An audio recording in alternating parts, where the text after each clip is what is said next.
Doctor Himanta Biswa শৰ্মাৰ নেতৃত্বত যি অসম চৰকাৰ চলি আছে, ইয়াতে যিটো পূজা সমিতিসকলক আমি আৰ্থিক অনুদান দিয়াৰ ব্যৱস্থা যোৱা 2 বছৰ ধৰি আমি কৰি আহি আছোঁ।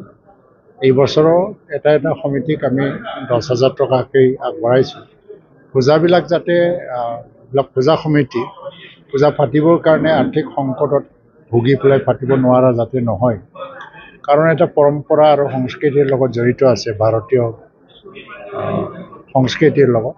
আৰু দুৰ্গা পূজাটো বিশেষকৈ আমি অসম বা পশ্চিমবংগ আৰু ভাৰতৰ বহুত ষ্টেটত মানে এটা ধৰ্মৰ আধাৰত নিজৰ এটা পৰম্পৰা আৰু সংস্কৃতি হিচাপে পালন কৰি আহি আছোঁ। সেইকাৰণে ৰাজ্য চৰকাৰৰ তৰফৰ পৰা এইখিনি অনুদানটো আমি আগবঢ়াইছোঁ আৰু আশা কৰোঁ পূজাবিলাক ভালেই হৈ যাব। আৰু আটাইতকৈ ডাঙৰ কথা, কোনো উদ্ভণ্ডালিটো আমি প্ৰশ্ৰয় দিব নালাগে। কমিটিবিলাকে ইয়াত নজৰ দিব লাগিব।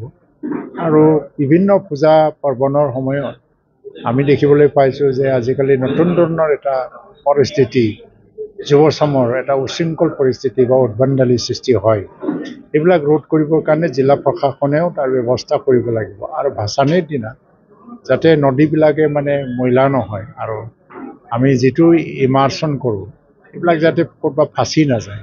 নদীবিলাকৰ মানে যিটো ৰিভাৰ হেল্থৰ কথা, এই ৰিভাৰ হেল্থৰ কথাটো আমি চাব লাগে, কাৰণ আমি পৰ্যাৱৰণটো খুব মানে চাব লাগিব। কাৰণ এইবিলাকত আজিকালি ষ্ট্ৰিকৰ পৰা ষ্ট্ৰিক এটা গাইডলাইন আহিছে গভৰ্ণমেণ্টৰ তৰফৰ পৰা পৰ্যাৱৰণটো ৰক্ষা কৰিবৰ কাৰণে। আজি যিসকলে চেক পাইছে চবেই মানে আনন্দিত দেখিছোঁ মই।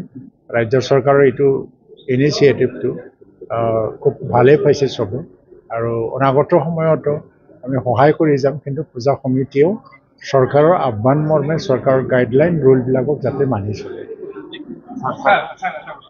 দুৰ্গা পূজাৰ আগতে অসম চৰকাৰে যিবোৰ অবৈধ লটাৰী খেলবিলাক বন্ধ ঘোষণা কৰিলে, তাৰপিছত দেখা গৈছে যে চিৰাঙৰ কেইবাখনো পূজা মণ্ডপত এতিয়াও অবৈধ লটাৰী খেল চলি আছে। নাই, এইটো মোৰ দৃষ্টিত যিহেতু মানে অফিচিয়েলি অহা নাই, কিন্তু আপুনি যিটো কৈছে যেতিয়া মই জিলা প্ৰশাসনত কৈ যাম, মানে যাতে ইয়াত ষ্ট্ৰিক হৈ যায়। অসম চৰকাৰৰ পৰা অবৈধ লটাৰীটো বন্ধ কৰাৰ যিটো আহ্বান, সেইটো মানি চলিবৰ কাৰণে তাৰ ব্যৱস্থা ল'বৰ কাৰণে মই কৈ যাম।